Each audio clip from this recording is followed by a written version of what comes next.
চট্টগ্রাম, কক্সবাজার, মোংলা ও পায়রা সমুদ্র বন্দরসমূহকে ৩ নম্বর স্থানীয় সতর্ক সংকেত দেখাতে বলেছে আবহাওয়া অফিস। উত্তর বঙ্গোপসাগর ও তৎসংলগ্ন এলাকায় গভীর সঞ্চালনশীল মেঘমালা সৃষ্টি হচ্ছে।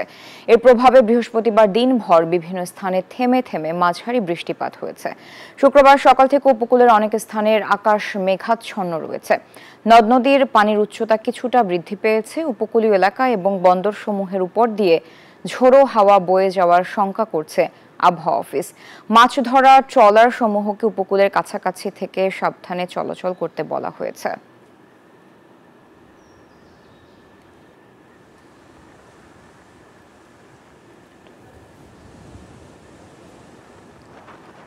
এ বিষয়ে আরো জানাতে কুয়াকাটা সমুদ্র সৈকত থেকে যুক্ত হচ্ছেন সহকর্মী শিকদার জুবায়ের। জুবায়ের, আবহাওয়া পরিস্থিতি এই মুহূর্তে কেমন দেখছেন? পূর্বাভাস সম্পর্কে আরেকটু বিস্তারিত জানাবেন।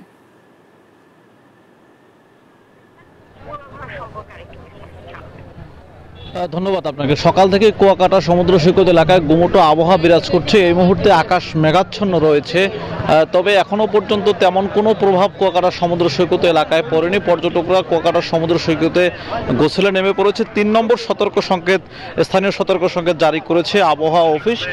এবং এই মুহূর্তে কিন্তু যে ইয়াগুলো রয়েছে, ফিশিং বোট, মৎস্য বোটগুলো রয়েছে, সেগুলোকে সাগরের তীরবর্তী এলাকায় চলে আসতে বলা হয়েছে। ইতিমধ্যে কুয়াকাটার যে মহিপুর আলিপুর মৎস্য বন্দর এলাকা রয়েছে, সেখানে কিন্তু ইতিমধ্যে অনেক বোট ইতিমধ্যে চলে আসতে শুরু করেছে, তবে তাদেরকে সতর্ক অবস্থানে থাকার কথা বলা হয়েছে। সকাল থেকে পটুয়াখালী জেলার উপকূলীয় এলাকার বিভিন্ন জায়গায় হালকা এবং মাঝারি ধরনের বৃষ্টি হয়েছে। এই মুহূর্তে আকাশ যদি একটু আমরা দেখানোর চেষ্টা করি, আকাশ কিন্তু মেঘাচ্ছন্ন রয়েছে, তবে সেভাবে বৃষ্টিপাত এই মুহূর্তে নেই। তবে পর্যটক সমাগম কুয়াকাটা সমুদ্র সৈকতে একেবারেই কম রয়েছে।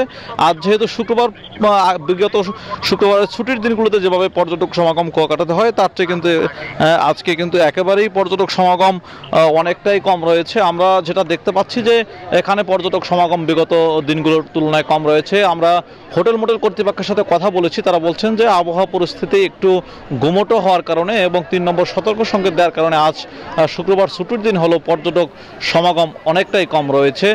তবে উপকূলীয় এলাকার যে প্রশাসন রয়েছে তারা কাজ করছেন, সকলকে সতর্ক করার চেষ্টা করছেন। এতটুকু ছিল কুয়াকাটা সমুদ্র সৈকত থেকে আমার কাছে এই মুহূর্তের সবশেষ।